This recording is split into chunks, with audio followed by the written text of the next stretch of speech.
Hello, everybody. Welcome back to Health and Wealth Simplified. Today, I have with me financial advisor Steve Gibbs and Medicare expert Helena Phelps.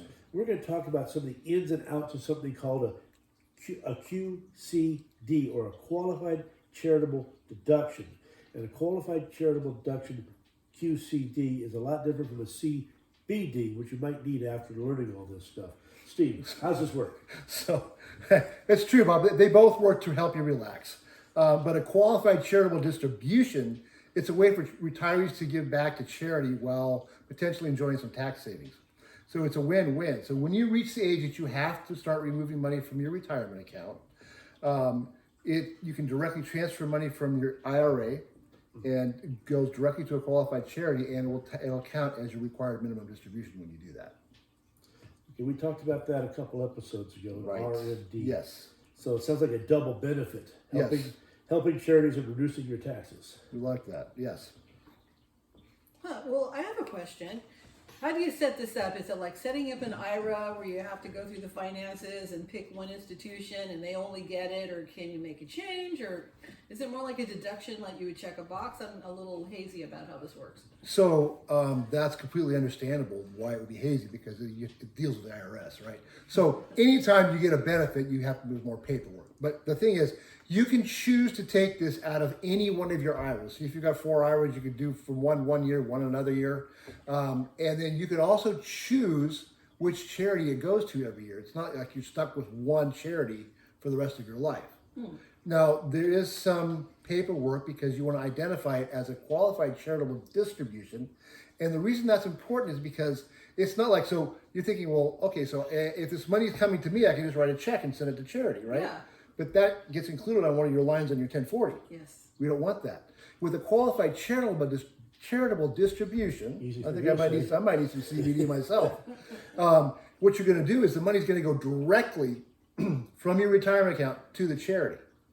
So that can have some significant consequences on your taxable income and how you qualify for the premiums you pay for Medicare and the percentage of your Social Security that's going to be taxed. Okay.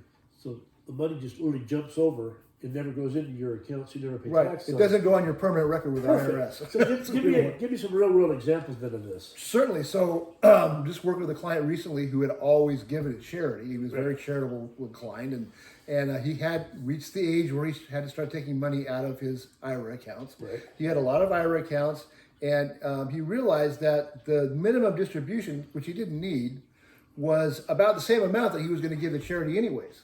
So what we learned was that if he did it using a qualified charitable distribution, the money went directly to the charity, and then that had no effect on it. It was actually a more efficient way to do it than him just writing a check. So it was a big deal for him. It was a win for the charity, and everybody's happy except for the government. We don't want the government to be happy anyways. So he did save money on his taxes. Save money on his taxes. Charity still got the same amount of money they were getting from him, so everybody was happy. Well, that's Good. cool. Okay. Uncle Sam cried, but that's all right. Who cares? Yeah. Okay, Helena. How can someone incorporate a QCD into their retirement planning, especially when considering or looking at Medicare? This is really important. I highly recommend working closely with an advisor like Steve, if not Steve himself, at least 3 years before you're thinking of taking your Medicare Part B. This is because Social Security looks back 2 years to the date that you take your Medicare Part B to determine your premium.